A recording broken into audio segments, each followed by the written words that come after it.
희망을 가지십시오. 자, 다음은 희망이 없는 일본 얘기를 좀 해보려고 합니다. 일본의 확진자가 지금 지난주에 방송 이후로 이제 폭발적이죠. 지금 늘어나고 있는 게. 전 세계가 1,500만이 넘었어요. 불과 2주 만에 500만 정도가 추가가 된 겁니다. 네. 미국 확진자 400만대 넘게 진입했고, 일본도 2만 6천 명대에 1000명대 사망자를 내기 시작했습니다.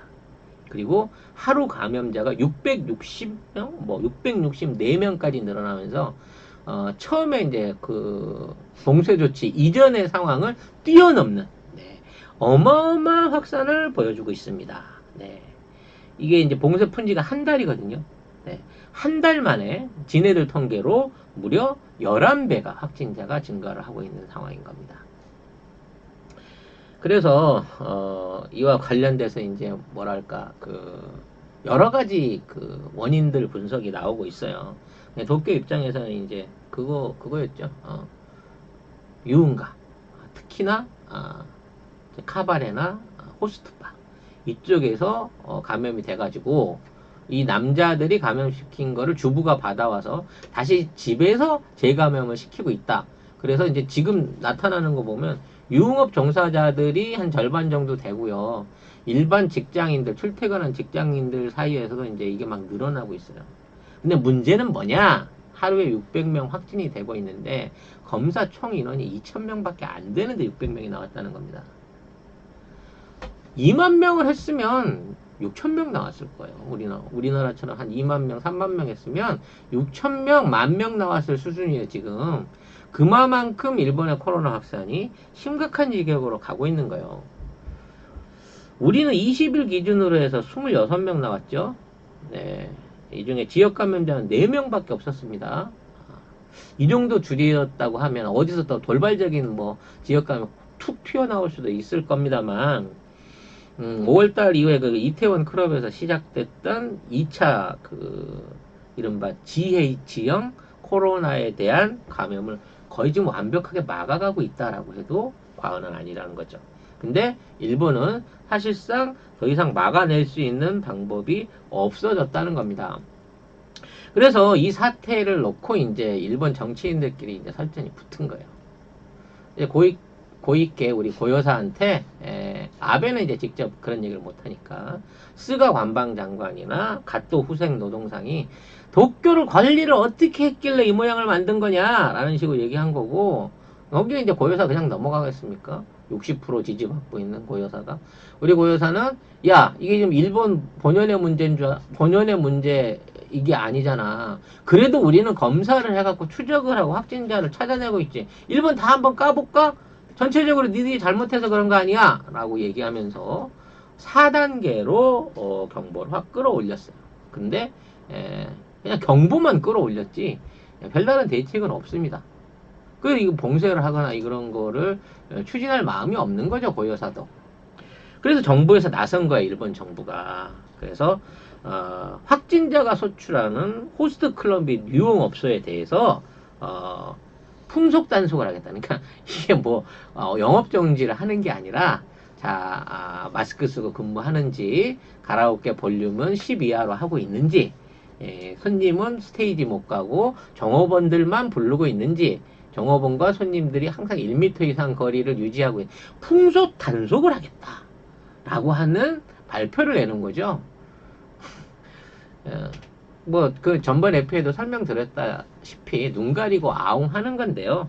아무튼 이런 방식을 도쿄도가 안 하니까 일본 정부가 경찰을 동원해서 할 거야 라고 하면서, 도쿄는 고있게 네가 망쳤어 라고 얘기하고 있는 거고, 아니야 내 잘못이 아니야 일본 전부가 다 이 모양이야 라고 얘기하는 거죠. 그렇게 돼서 이제 고투 캠페인은 이미 시작돼서 이제 다 조금 있으면 22일부터 이제 오늘이군요. 본격적으로 고투 캠페인이 시작될 거고, 전국으로 여행자가 넘쳐갈 거란 말이에요. 그래서 이 전국으로 여행자가 넘쳐나는 거를 방해하기 위해서 도쿄는 고투 캠페인 지원 대상에서 빼버렸습니다. 그러니까 이제 여행 쿠폰을 주는데 도쿄 안에 숙박시설이나 식당은 쿠폰 제도를 안 주는 거예요. 도쿄는 혜택 제외. 그리고 도쿄 사람이 다른 지역을 간다고 하더라도 혜택은 제외시키겠다는 겁니다. 근데 이게 얼마나 유치한 얘기인 줄 아세요? 여러분, 대한민국에서요, 관광객이 제일 많이 오는 도시가 어딜까요? 대한민국에서? 네, 대한민국에서. 서울?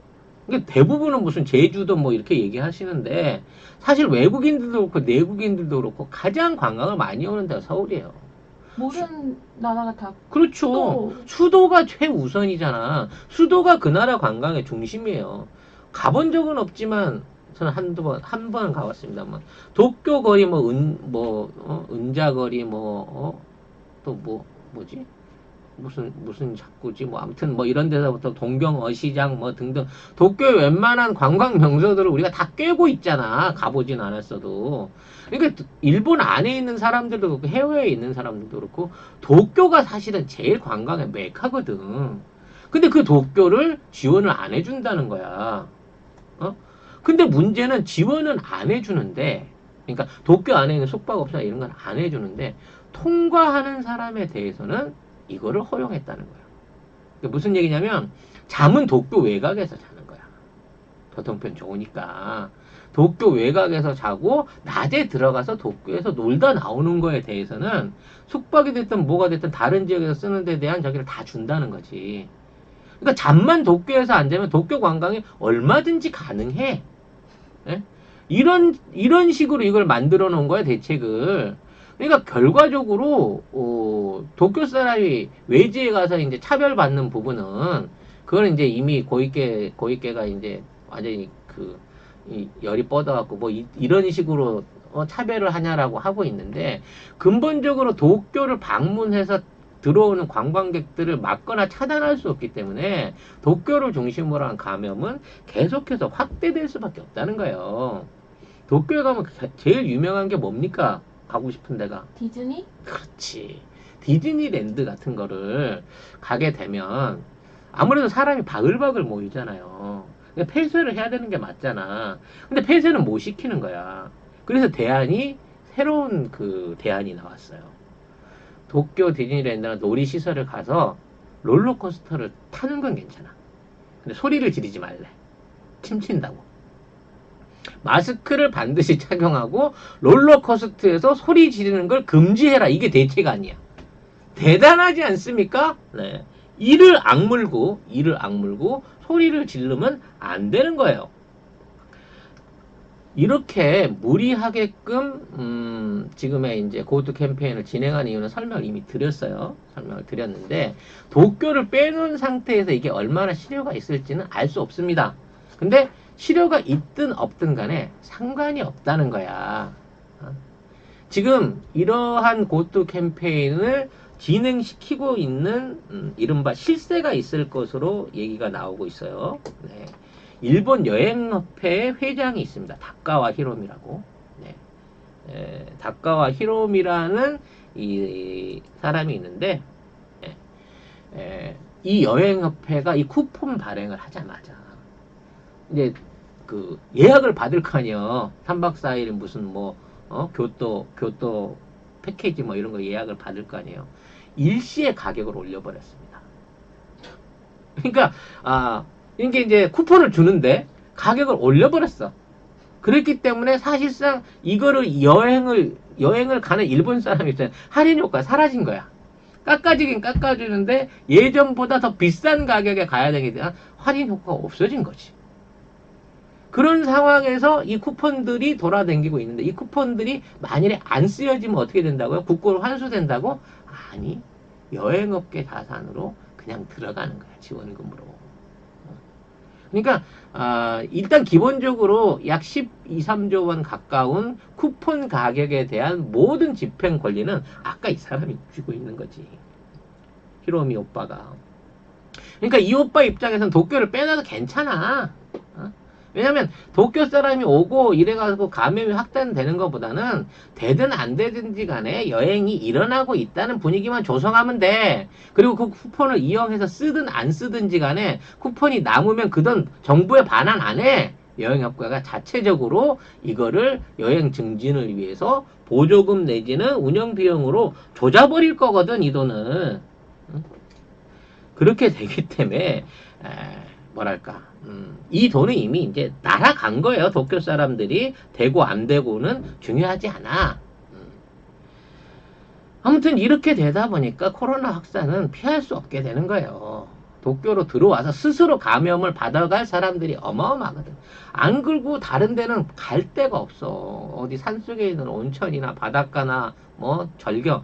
이미 태풍에 작년에 쓸거는 복구 안 됐다니까. 그리고 비도 지금 어마어마하고 지금 오키나와 큐슈 이런 데 못 가요. 비가 너무 많이 와가지고. 그럼 뭐 어디로 가겠어. 결국 오사카, 히로시마, 도쿄 말고는 갈 데도 없어. 캠페인을 해봐야 이제는. 홋카이도 정도는 갈 수 있겠구나. 아무튼 이런 상황인 거예요. 이 교통비가 너무 비싸가지고. 그렇죠. 교통비 지원을 해준다고 하는데 그 안에서 숙박을 못하게 하기 때문에 또 원거리로 나가서 자야 되는 부담은 추가로 물어야 되는 거거든. 아무튼 이러한 상황들이 계속되고 있는데 또 오키나와에서는 미군 기지에서 또 집단으로 한 60명 정도가 확진자가 발생했다는 거예요. 미군 안에서 발생을 한 거야. 네. 알려진 것만 60명이래. 그래서 오키나와 현 지사가 미군 기지 폐쇄해라. 그 안에 있는 미군 외출 나오지 마. 라고 폐쇄를 요구했는데 미군이 이 말 들을까요? 네. 안 듣지. 뭐 우리나라 같으면 뭐 전술 검사라고 검사를 해갖고 어떻게든 그 추적자를 찾아내가면서 책임 소지를 묻겠지만 야 지금 우리한테 옮았다는 증거 있어? 내가 환자라는 증거 있어? 고 쌩까고 돌아다녀도 잡을 수가 없어요 일본은. 네. 주일미군은 검사를 안 한다고 하더라고. 그러니까 검사를 못 하는 거지. 그런 권한이 없어서. 네, 감히 뭐 이런 상황으로 가고 있는 겁니다. 근데 지금 코로나가 문제가 아니잖아요. 홍수가 문제예요. 홍수가 비 피해가 엄청난 비 피해가 계속 이어지고 있는데 이건 완전히 아웃 오브 안중이에요. 일본 정부는. 이 홍수 나는 중에도 지금 관광을 가라고 티켓을 팔고 있는 놈들이 제대로 정신이 박혔겠어요? 근데 일본의 기상청이 말이죠. 예산이 없대요. 그래서 그 기상청 홈페이지에 민간 광고를 유치해서 받기 시작했다고 합니다. 나는 거기에다가 독도 광고나 한번 우리가 때렸으면 하는 마음이 있는데 걸어줄라나 모르겠네. 근데 연간 예산이 이 170억 엔이니까 1,700억 정도가 있대요. 원래 잡혀 있는 게. 근데 그 돈이 아마 제대로 집행이 안 되나 봐. 기상청에다가. 그래서 지금 기상청을 정상적으로 돌릴 수 있는 인원 자체도 부족하다는 거야. 이렇게 되면 재예보하기 힘들어지거든. 일본은요, 기상 부분에서 전 세계 거의 탑 1위에요. 전 세계에서 일본 기상청에 있는 슈퍼컴퓨터가 제일 비쌉니다. 최신형이고. 그리고 이거를 통해 가지고 이제 뭐 재난이라든지 뭐 이런 것들을 시스템화 해가지고 이거를 방송국하고 연결해서 재난 방송을 하고 이것들을 컨트롤 하는데 약 우리나라 돈으로 1조 2천억 원가량을 처발라서 시스템을 개발한 거예요. 그러니까 일본의 재난 대비 내지는 재난에 대한 예측 능력이 뛰어나다라고 얘기를 하는데 문제는 운영 예산 170억 엔이 없어가지고 이거를 제대로 활용을 못하고 돌리지를 못하고 있다는 거예요. 그러니까 옛날에는 일본에서 무슨 지진이나 재난 상황이 오면 바로 방송국에서 모든 방송 끊어지면서 재난 방송으로 바로 전환이 됩니다. 앵커한테 바로바로 연락이 가요. 그리고 일본 애들이 이제 스마트폰을 안 갖고 있는 사람이 많잖아요. 한 60% 되니까. 그래서 일본에 있는 그 휴대폰들에는요, 전부 다 FM 라디오 칩이 들어있어요. 그래서 그 휴대폰을 가지고 라디오 방송을 듣고 재난 청취를 하게 됩니다. 그래서 자기 지역에 뭐 화재가 났다, 뭐 지진이 생겼다 이렇게 되면은 이 라디오와 방송을 활용한 재난 방송으로 이 숫자를 줄인다라고 하는 나름대로의 자부심이 대단했다는 거죠. 근데 지금 6월에 와서는 이제 이게 무너지기 시작하는 거예요. 왜? 물론 뭐 정보 데이터를 가공할 수 있는 인원이 부족해서도 그럴 수 있었겠습니다만 6월 달에 이렇게 어마어마한 이 물폭탄이 쏟아지는 경우를 본 적이 없거든요. 지금 중국하고 일본에 쏟아지고 있는 물폭탄은 사실상 기상이변이에요.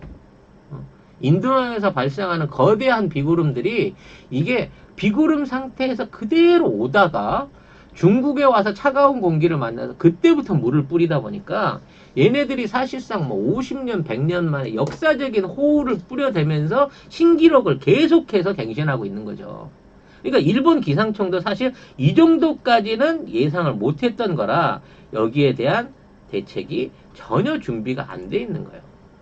그러다 보니까 재난 상황을 알려준다고 선 치더라도 여기에 대한 피해 방지라든지 구호 같은 게 전혀 안 이루어지고 있다고 합니다.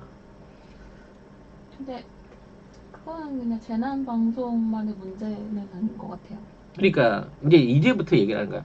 방송으로 알려줄 수 있는 체계를 자랑으로 했으면 거기에 대한 일종의 이제 구호도 빨리빨리 이루어져야 되는데, 자, 열심히 어려운 와중에 기상청이 재난 예보를 냈어도 이거를 관리할 수 있는 인원이 없다는 거야. 현재 인원 희생자가 이제 뭐 인명피해 한 64명 정도 된다고 하고 가옥은 15,000채 이상이 침수됐대요. 그러니까 그 가옥에 한 3명만 살았어도 한 45,000명 이상의 이재민들이 지금 나와 있는 상황인 거거든.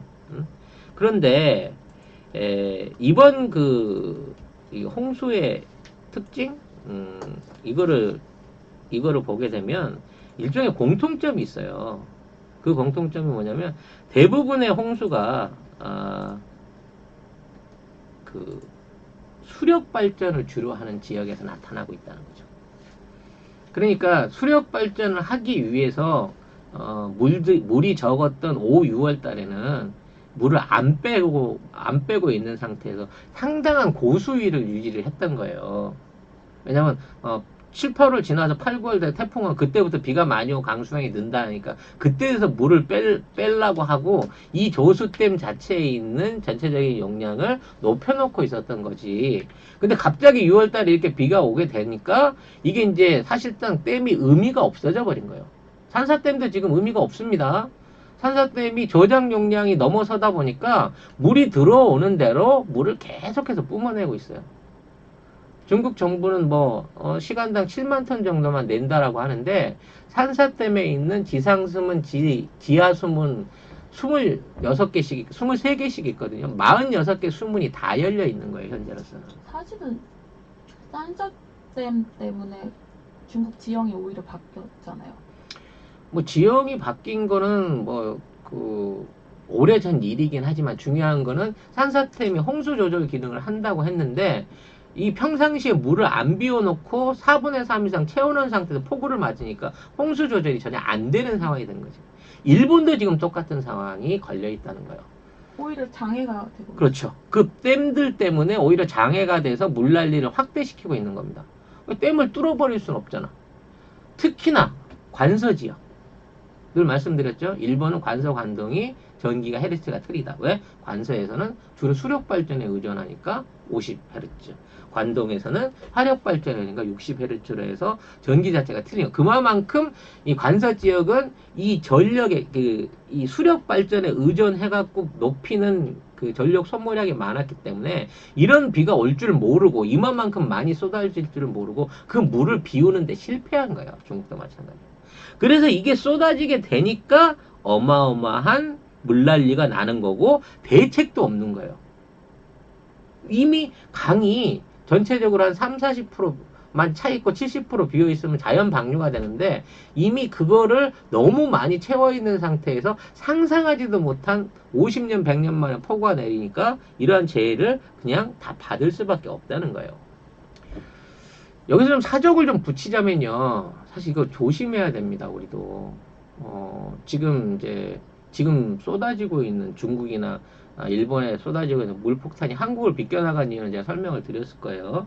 중국의 차가운 공기 기단이 내려와서 중국 끝에서 이거를 밀어내고 있기 때문에 우리가 경계선에 거쳐서 지금 이게 우리는 말 그대로 제주도 앞바다에서 살짝 턴을 해가지고 일본에 있는 교슈를 지나가지고 다시 치고 올라갈 때 부산이나 뭐 울릉도나 이런 지역으로 살짝 건드릴 수 있는 게 우리는 외곽에 살짝 건지는 동에 스트라이크 존에 있는 거고 그렇기 때문에 피해가 덜하다라고 그 예상을 해드렸었는데 이제 요게 어느 정도 8월 말 지나면 끝날 것 같아요. 왜냐면 원래 이러한 현상이 생기는 게 인도양하고 태평양하고의 물의 온도차 때문에 생기거든요. 인도양이 더 뜨거워져서. 근데 태평양이 이미 충분히 달아오른 거야. 그래서 태평양 자체에서 이제 8월 말부터 9월 달 되면 그동안 못 만들어냈던 축적된 에너지로 평상시보다 숫자는 적지만 훨씬 강력한 태풍을 발생시킬 가능성이 커져요. 그러니까 작년엔 태풍이 많고 셌잖아. 올해는 9월 지나서 태풍이 숫자는 줄되 엄청난 사이즈의 태풍, 어마어마한 물폭탄과 에너지를 가진 태풍이 만들어질 가능성이 높다는 겁니다. 근데 이 태풍이 흘러가게 될 예상 경로가 예전에는 중국이나 대만, 늘 일본 쪽으로 해서 이렇게 쭉쭉 우리나라는 피해서 갔어요. 그래서 지난 몇 년 동안 그게 없었거든. 기본적으로 우리가 태풍 피해를 크게 본 적이 없는데 지금 중국의 저 차가운 기단들이 유지되고 있는 상황이라서 이번에는 우리나라에도 올 가능성이 상당히 높아 보인다는 거예요. 우리가 역대급 태풍을 맞이하게 될 가능성이 기상학적으로 있다는 거죠. 송 작가의 일종의 사족이었습니다.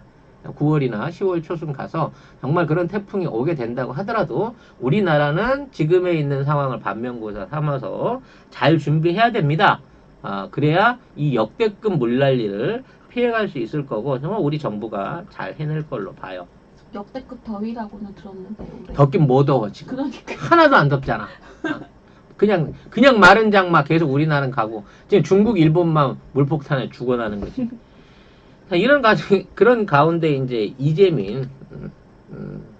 이재민들이 발생하고 있는데 이제 여기에 대한 처우가 다시 도마에 오르고 있는 거죠. 네. 일단 구호품으로 지급되고 있는 일본의 자랑, 일본의 특색, 골판지 침대에 대한 불만이 엄청나게 늘어나고 있다는 겁니다. 대충 제가 사진을 몇 가지 준비를 해봤는데요. 요런 류라고 합니다. 그러니까 바닥을 가릴 수 있고 그 바닥에 침대 형태로 이제 박스를 깔고 그 옆에다가 이제 골판지를 맞춰 갖고 가는 뭐 이런 형태의 그 요거는 이제 병원입니다. 아까 거기는 숙소고요. 여기는 진료하는 데요. 의사들이 진료를 하고 환자를 볼 수 있게끔 막아놓은 건데 그닥 차이가 없죠. 네. 아무튼 이런 이제 골판지들이 공급되고 있는데 이나마 이 골판지가 물량이 모자래 가지고 이런 형태로 간소화가 됐다고 합니다. 이렇게 말해서 이게 이제 삼각 텐트로 줄어들고 있는 거죠. 내용으로 보면. 이게 뭐야?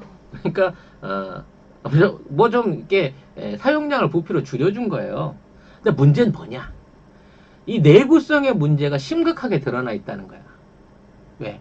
비가 너무 내려갖고 추적추적하잖아. 골판지가 습기를 먹었네. 그러니까 무거운 사람이나 조금 이렇게 세게 앉으면 골판지 이 가구들이 무너져 내리기 시작한 거예요.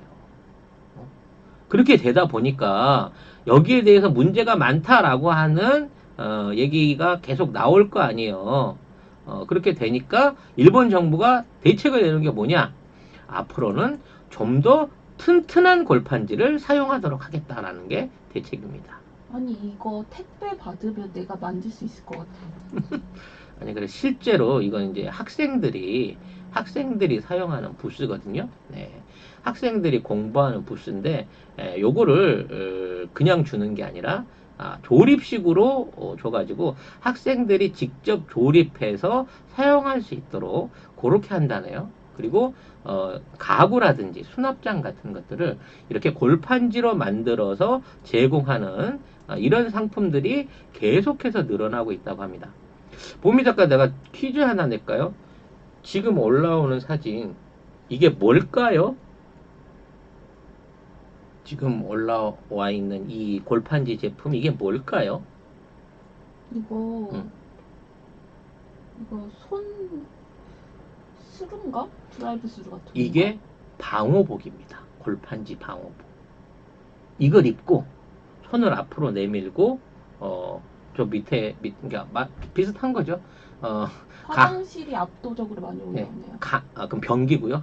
이 감염을 할 수 있는 감염자를 만나거나 의료 시설이나 종사자들이 그 비닐이나 그 부직포로 된 게 없을 때 사용할 수 있게 만든 골판지 방호복이라는 거예요, 이게. 그러니까 뭐 이런 요구들이 일어나다 보니까 그럼 좀 고급진 건 없냐라고 하는 얘기가 있죠. 네. 그래서 요런 이제 고급스러운 몽골 텐트처럼 생긴 이런 종류의 제품도 제공이 된다고 합니다만 이건 단가가 비싸가지고 요거 하나에 170만 원이래요. 네. 네. 이 170만 원짜리는 이제 귀해가지고 VIP들이나 이제 쓸 수 있는 거고 일반인들은 일반 침대 아까 설명드렸던 요런 침대를 사용하는데 요것도 단가 100만 원이랍니다. 판매가가. 어마어마하죠? 네. 100만 원짜리 냉장고 사고 그 박스로 내가 만들 수 있을 것 같다니까. 야, 그거 묘안이다. 100만 원짜리 냉장고를 배달 받은 다음에 냉장고를 쓰고 박스를 집으로 이용하면 되겠네요. 그래서 지금 일본에서 진짜 이게 우스운 얘기인데 이 골판지 사업이라 그래갖고 골판지 사업의 매출이 무려 25조 원에 달하고 있다고 합니다. 이 골판지 제품을 만들어서 유통되는 사업 규모가 25조 원 된 거야. 그러니까 아베 신조 형이 이걸 한다는 거 아니에요. 골판지 이 포장재 제조업체를 한다는 거 아니에요. 그래서 지금 말하고 있는 뭐 올림픽 침대라든지 공항에 쓰는 침대 여기 들어가는 구호품 침대 같은 것들을 열심히 만들고 계시다는 거 아닙니까? 이 회사의 이름이 뭔 줄 아세요? 아베 친형이 운영하는 골판지 회사 이름. 미쓰비시 패키징입니다. 대단하죠? 이 연계관계 끈끈합니다. 자, 문제는 재난이 너무 닥친 거야. 그리고 너무 이제 수요가 많아진 거지. 이 침대나 아까 말한 천막이나 이상한 칸막이들이 수요가 너무 많아지다 보니까 재고가 바닥이 났다고 합니다. 애초에 재고를 2,000개밖에 안 갖고 있었대요. 그러니까 얘네들도 그냥 주문받으면 그때 만든 거야. 그럼 만들면 되지 않냐? 하루에 10,000개까지 생산이 가능하다고 합니다. 근데 이재민은 몇 명? 지금 대충 계산해도 한 4, 5만 명 돼. 그러니까 지금 앞으로 계속해서 이재민이 늘어나고 이러한 게 필요하다고 하면 제대로 된 숫자를 그 사람만큼 공급할 수도 없거니와 지금 있는 골판지 재질로는 이 습한 날씨에 사람이 들어놓으면 푹푹 무너진다는 거지. 그런데도 불구하고 일본은 이 골판지를 포기하지 않았다. 라고 하는 거죠. 기본적으로. 계속해서 골판지 성능을 개선하겠다고 하지 그걸 다른 대안을 내놓지를 않고 있다는 거예요. 정말 일본인의 어떤 그 꾸준함, 끈질김은 정말 알아줘야겠다는 생각이 듭니다. 최근에 일본에서 가장 많은 댓글 반응을 일으키고 있는 일본 언론의 심층 기사가 있습니다. 그 기사를 보고 일본인들이 어쩜 이 시기에 이런 훌륭한 기사를 쓸 수 있을까 하고 거기 가서 악플을 신나게 달고 있다 그래요. 기사 내용이 뭔지 볼까요? 네. 이 기사입니다. 장마 때면 라면이 맛있습니다. 라는 얘기죠. 그러니까 이 와중에 재난 구호식품으로 라면이 제일 인기가 있다.